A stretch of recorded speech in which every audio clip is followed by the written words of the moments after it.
Hello, everybody. Happy Wednesday. Welcome to L.I.N.K Live. My name is Marina Mayer, Editor-in-Chief of Food Logistics and Supply and Demand Chain Executive. Today is back to school, as you can see from all of our shirts. We're very excited. Oh, to be in college again. And I'm here with my editors who are also wearing their respective shirts. Go IU, by the way. Okay, continue. I'm Brielle and Mackenna. I'm the Associate Editor. I went to Montclair State University. Sorry. I am McKenna Morales, the Assistant Editor, and I went to the University of Wisconsin-Platteville. Yay! And we are here with a special guest, Terry Esper. He is the Associate Professor at The Ohio State University. Welcome, Terry. Thank you. Good to be here. Good afternoon, ladies. Absolutely. And we're very excited about today because today, back to school is such a big topic in our industry with how students are returning to school, how it looks, how this evolves, especially with the coronavirus. We're going to talk about the state of learning and education, what that looks like with e-learning, and basically how a supply chain student learned about the supply chain from their home. So Terry, I'm glad you're with us. Just a couple housekeeping things before we get started. Terry is also the Academic Strategies Committee Chair for the Council of, CSCMP, I might as well just say that. And we have a good partnership with CSCMP. So if you go to their website and register for CSCMP Edge 2020, apply the code SUPPLY and you'll get $40 off of your registration fee. That's very cool. And when you're on our websites, Food Logistics and SDCExec.com, go to SCN Summit and register for next Tuesday's SCN Summit, State of the Supply Chain Industry. I'm so excited. And if you're on our website, you'll notice that today we just announced our top 3PL and cold storage providers. So congratulations to all of our winners. Ooh. Very excited. Okay, how did I do? Did I get that in a good time? Okay, Terry. Let's talk back to school. So first off, many colleges and universities, as we all know, are moving to an e-learning format, whether they liked it or not. And some are even implementing a hybrid solution. And as I've learned from this morning, reading the news, some of those are now reverting back to e-learning. Going back, yeah. Yes. So how does this new way of learning impact, the teaching styles and how these students can learn about the supply chain? Yeah, it's a great question, and in many ways, we're on this roller coaster, right? So, spring break of earlier this year, spring break in March, we were, we knew that this virus was out there. We left for spring break, in some degree, with some degree of uncertainty, and then our spring break here at Ohio State was extended because we needed to take everything online, and so preparing for that was clearly a pivot that we were not expecting, and we're still on that roller coaster as we prepare to go into the fall semester. So when you talk about this new way of doing things, it brings up a lot of differences, to be honest. And the jury is still out on what this new approach to education is going to mean. And you mentioned students and student learning. That's something that, to be honest, we're still not sure of yet. Our students learning at the level that they would have been learning at had we had traditional formats of teaching students. And so we're still trying to assess that. But what I do, the teaching side of that conversation, is that it is different, and the differences in some cases are a plus and in some cases are a minus. The minus is, of course, we don't have direct engagement with students, right? So we are very distance-based. I'm just a face on a camera, as opposed to a professor that students can, come up and ask questions after class, stop by my office and engage. Those are things that, we just don't have in this new way of doing things. And we're talking about teaching supply chain. And, teaching supply chain is uniquely different maybe than some other areas of business. because we put a lot of emphasis on tours and things that really allow students to see supply chain in action. And we don't have the ability to do those things in an online format. And so it does take away some of that richness of educating students that we used to have. Now, the benefits of teaching in this new environment, to be honest, are that, you know, while we may not be able to go into facilities and do tours, I have found that we actually have more access to executives than we maybe used to have. So it's quite a lot to ask an executive to arrive on the campus of Ohio State and to come and visit our class. And many of them are willing to do that, but they have to block off a significant amount of time, if not even travel to Columbus, Ohio, to be here to engage with our students. But now that we've gotten this, you know, distance-based format and we've gotten used to it, I have found that executives are more than willing to take an hour of time and engage with a group of students from Ohio State. And so we do have the ability to bring that corporate perspective into the classroom a lot more now that we have this online format. So again, there are some pluses and some minuses, and we're still figuring it out, to be honest with you, as we go. Yeah, that was actually my next question was, is there some benefits? I know obviously, you know, this is awful. Everything that's happening is awful, but what are some other benefits that comes to e-learning and this, you know, socially distant education environment? Yeah, so, you know, even though the coronavirus situation has kind of brought this conversation to the forefront here as of late, I've actually been teaching in a blended format for several years. Okay. So I have a pretty decent amount of experience with teaching students online. And one of the benefits that I have found is that students are able to really spend time with my lectures and spend time with the content in ways that traditional students in the classroom maybe did not. And so here's what I mean. You know, students that are in my lectures are taking copious notes and trying to capture everything that I say, whereas students that are in an online format are able to, especially when we have asynchronous, you know, video content that they can go to, you know, they can hit rewind and they can pause and they can take notes and in the margin and then go back and rewind it again and listen again and make sure that they got it right. So I would say as we migrate more content to this asynchronous online format, students are able to actually spend more intimate time with content than we used to when we were just holding students to capturing as much as you can during the lectures.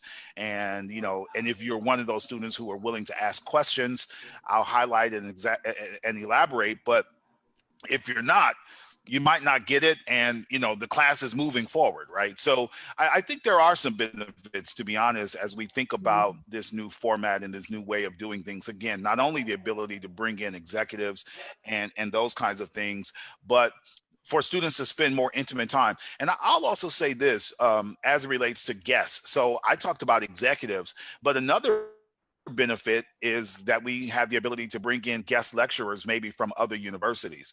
So for example, there's a new index that's out called the Logistics Managers Index. It's becoming really popular and it is capturing, you know, trends in logistics. And I was teaching on the Logistics Managers Index back in April, and I was going to do it myself. And then I thought, hey, why don't I call up Zach Rogers? He's a professor at Colorado State. And Zach said, yeah, I'd love to join you. And so Zach popped in on Zoom and spent about 30 minutes with myself and a group of graduate students. And, you know, I can teach on the LMI, I can do it, right? But Zach Rogers, who created the Logistics Managers Index, is much better suited to talk about it. And so we were able to go directly to the source. And so now we're able to kind of exchange content across universities, where certain universities and certain professors at those universities might be more skilled and more capable of content that I would have had to teach myself. I can actually bring in the person who developed the content and have them teach it, and we exchange. So, you know, I'm going to be doing something at Colorado State this year. So we do have the ability to share in this new way of doing things. So cool. Yeah, it's pretty cool. I think well, again, it's bad, but there are some good things to it, right? Right. I think that's a really good point too, because where I went to school, it's in the middle of nowhere, Wisconsin. Yeah. Like the county is so small that this town is the only town that has stoplights in the area. Oh yeah, you were out so like real rural. And I was talking to a supply chain professor at that school, and she said how they would take or like field trips, I guess, to a certain plant, but it would have to be a whole day thing. So now this is becoming more accessible to the students, and even having to record your lessons is becoming more accessible too, because at my school, the only way that they recorded lecturers is if somebody had a student visa, which meant like they had a learning disability. So now these students can work on their own time too, instead of having to feel the pressure of school and a pandemic. Yeah, no, that's such a great point, McKenna. And I think, what that's getting to as well is just, the ability to take this content and spread it out and make it available to all nooks and crannies of the country. So, for example, now, in my online classes, I not only teach students at the Ohio State University Columbus main campus, but I also have students at some of our 2-year campuses across the state of Ohio. So OSU Lima, which is a 2-year campus, OSU Mansfield, OSU Marion. So these are students that are able to get the, I would say, because I'm teaching it, top-notch education, right, from me, that's my story. But I'm sticking to that. Plug. But I'm able to lecture to students all across the state of Ohio without leaving Columbus. And they are able to get the same level of education on the OSU Columbus campus at the satellite campuses. And what that means is that as those students make their way to OSU Columbus after they finish their 2 years at the regional campuses, they are much more prepared to walk into the Fisher College of Business, having been educated by some of our best faculty, even though they were, on the 2-year campuses that are out in the more rural parts of Ohio. So great points. And again, I think that as we have started to accept this new normal, we have had to start to accentuate the positive aspects of this. And yeah, it is terrible that I haven't been to my office since March. And I don't remember if I had a cup of coffee on my desk or not, right? So who knows what's going to be growing up in there when we get back. And, it's difficult, but there are a lot of positives to this situation that we have to accentuate and accept and try to make the best of it. I think there's a lot of lasting stuff that came out of COVID that I hope are long lasting. I say this all the time, like the online groceries and I'm going to a drive-in comedy show tonight. Like, I think that's so cool. Like some of this stuff, like I hope sticks. Yeah. I went to one too. I was out at Dave Chappelle does a show in the middle of nowhere, Ohio. It's in a small town called Yellow Springs. Yeah, and it's an amazing show. I had a chance to go to it this weekend. But yeah, you're right. There are some aspects of COVID-19 that we want to hang on to. And I'll tell you one that I want to hang on to. And I'm going to take this back to this idea of supply chain education. I want to hang on to the fact that everybody is talking about supply chain. I want to hang on to the fact that I'm listening to the normal briefings about the coronavirus or looking at CNN, they're talking about supply chain. The work that we do, I've often said that supply chain doesn't necessarily show up until times of crisis. Like we've been there all the time. We've been there the whole time. Like the work that we've been doing has been getting done the whole time. But times of crises is what brings visibility to the work that we're doing, right? It's not until supply chains are having problems that people start to really think about them. So it wasn't until we started running out of toilet paper and Clorox wipes that people were saying, hey, what's up with those supply chains, right? But what that has done is it has brought supply chain to the foreground. It has brought supply chain to the main stage. And I'm hoping that that's something that we can hold on to after this COVID-19 scenario, that more people will be cognizant of the great work that's happening within supply chain, the essential work that is associated with supply chain management. And of course, tying this into education, I'm hoping that we'll have even more students that walk in the door at Ohio State saying, hey, I want to major in supply chain management and logistics because of what I witnessed during COVID-19. You mentioned the online grocery. Well, it's going to take the logistics to get that product to your door. Yeah. And that's what, we want to try to hold on to. Right. I think as more students learn about the supply chain too, it'll not only make them better in general, but it'll make them a better consumer as well. They're not going to be jerks to the people that are that don't get their packages delivered on time because they understand that there's a pandemic going on. Although I Yeah, am yeah, counting down the minutes until yeah. my new Apple Watch comes. Oh. That's good. And you Getting know, here that's a great point. You know, one of the things we moved to here at Ohio State is that every student that comes into our Fisher College of Business has to take classes on logistics and supply chain. So it used to be that only the majors will get access to that content. So in years past, you could have conceivably gotten a degree in finance or marketing and never really took a course in supply chain. So you might have heard it, but you didn't necessarily have to learn about it. Now, supply chain education is considered a part of our core. So you have to take those courses. And so with that, we're hoping that students who even major in, human resources or accounting will walk away with an appreciation for the work that's done in supply chain. And that's what we've been attempting to do. Yeah. Do you teach one of the intro classes at all? Yeah, I do. Yeah. So that's the big class that I teach. It is one of the big core ones. Yeah. Is it hard to teach all the sectors just in one semester? How do you get through that? And how do you especially get through that while teaching online? Yeah, I mean, it's definitely, you try to put as much into it as you can. As I try to, as I tell my students, we're going to hover at about 33,000 feet on day one. It's takeoff, and we are cruising at 33,000 feet for the rest of that class, recognizing that we can't really dig into all the nuance and details and idiosyncratic, issues of supply chain. It's just difficult to do that in one class because it's intro. So we try to basically expose students to the core principles of supply chain and logistics, and then intrigue them enough to say, hey, you know what, I want to major in this, and then we can go further and start to peel back the layers of the onion of supply chain. But yeah, in the intro courses, it's primarily kind of what every student in business needs to know about supply chain. So even if you're a finance major, what are some fundamentals of supply chain that you need to be aware of? So it's really that 33,000 feet level. I agree. So I have another question. I swear Sure, I'm yeah. not bored. No worries. How can we encourage more female students and more minority students to join the supply chain as well? Yeah. So that's a really good question, and it's one that we've been having a lot of conversations about over the last several years. So I've been on the front line of these conversations for quite some time, and not only when it comes to race and ethnicity. As an African American, of course, I have a concern about that.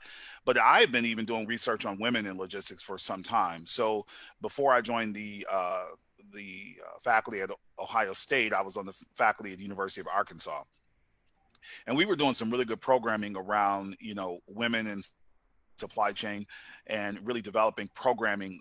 And that's my alma mater, by the way, so I'm proud of that. Developing programming specifically focused on young women as a way of supporting young women as they consider majoring in supply chain. So I think the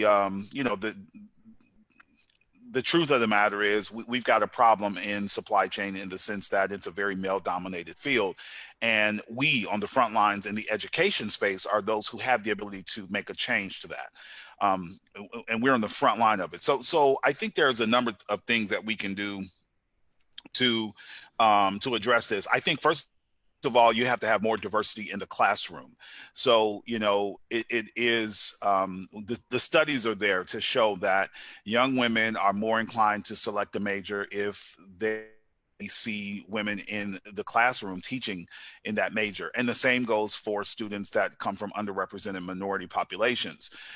Every university that I've been affiliated with, to be honest, and it's not because it's me, but it's just because of the symbolic nature of what I present as an African-American man, that when I join these faculties, we do start to see the numbers start to blip up in terms of young men of color that are interested in majoring in supply chain. So there is something to be said about who is in the classroom. And so, on the academic side, we are working on programming to try to attract more women and underrepresented minorities into PhD programs, because in order to get on faculty at these major programs, you do have to have a PhD.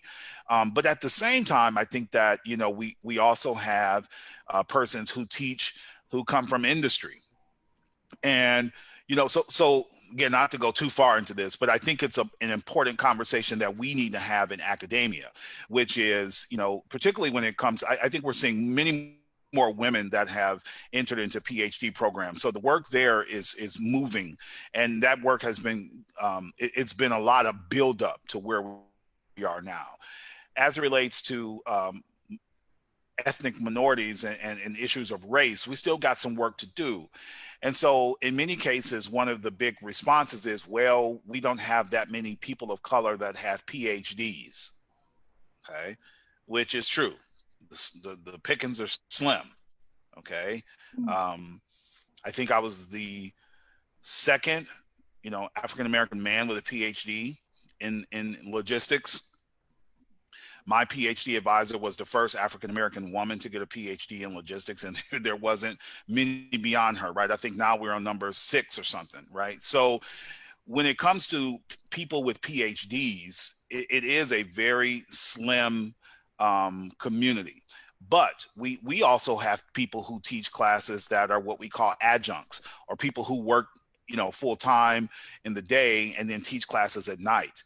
That's where I think we can be much more targeted at trying to diversify our classrooms, because that is where there is a larger pool of people to attract from, and therefore being more targeted at diversifying the classrooms.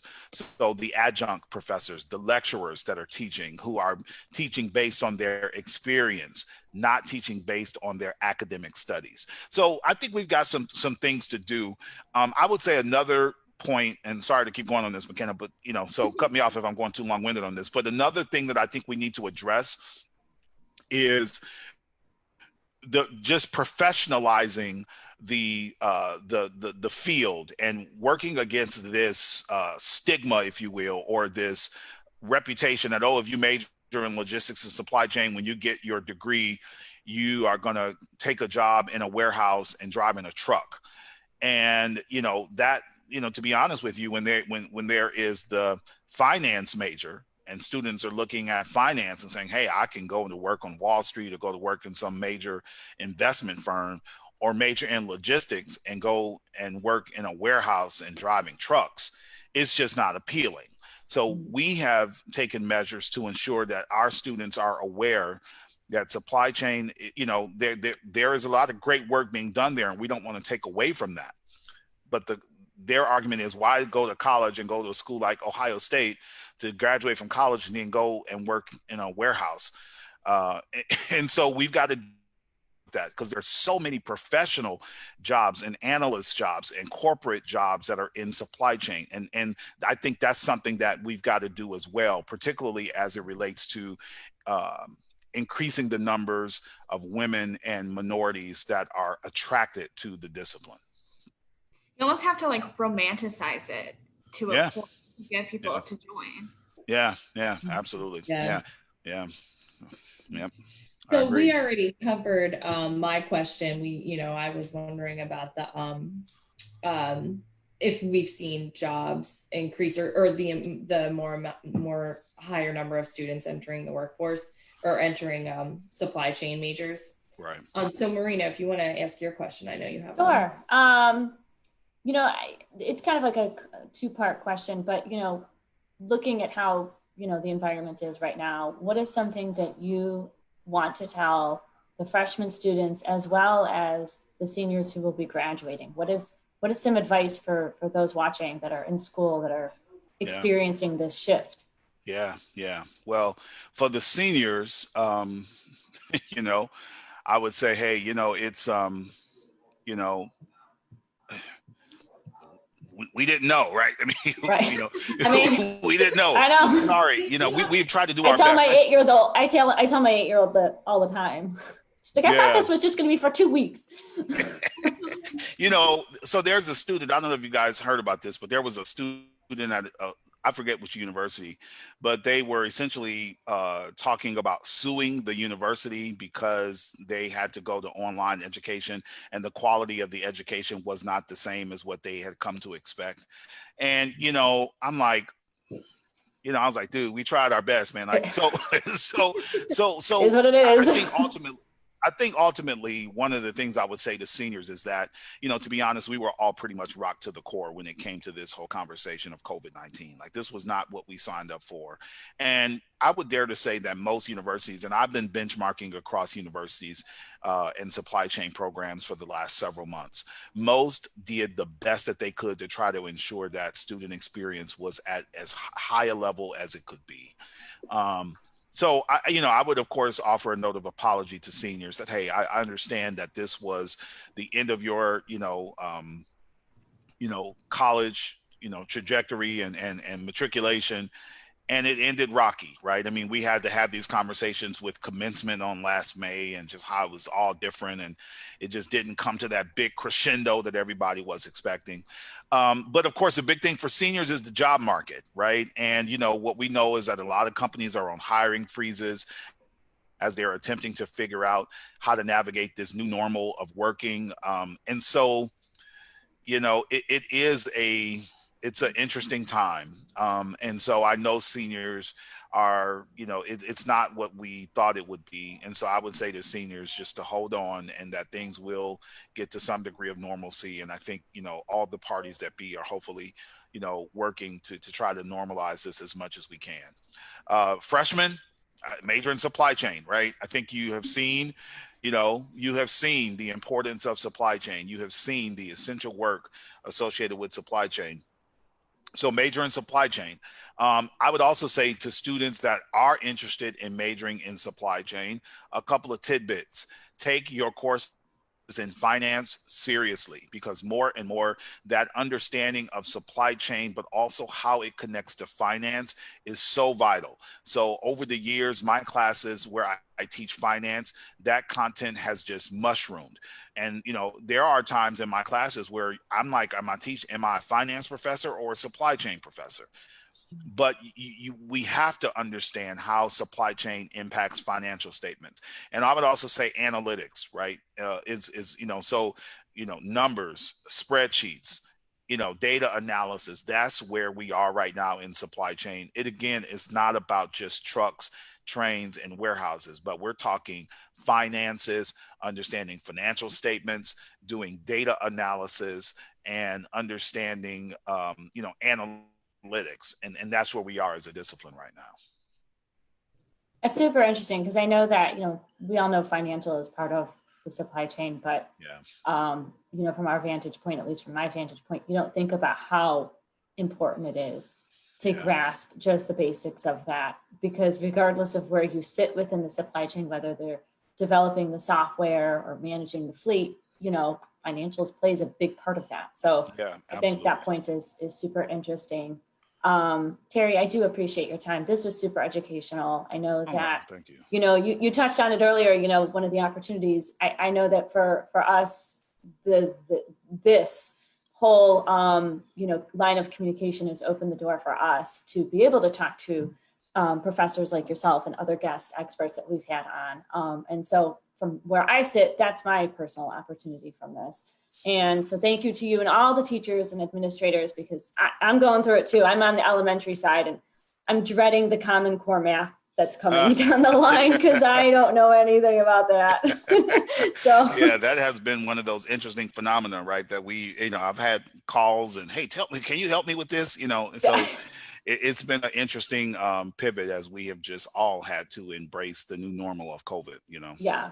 Well, we're all going through it at some way, shape, or form. And so I appreciate, everything that you and the rest of these schools are doing for all of the students that hopefully will enter the workforce and change the future of the supply chain. So that's what we hope for. Yeah, absolutely. Thank you, by the way. Thank you, and for the platform and for the opportunity to share and to talk about how we are adjusting in the educational arena to deliver really good supply chain talent pipeline for companies to be able to get the best and brightest.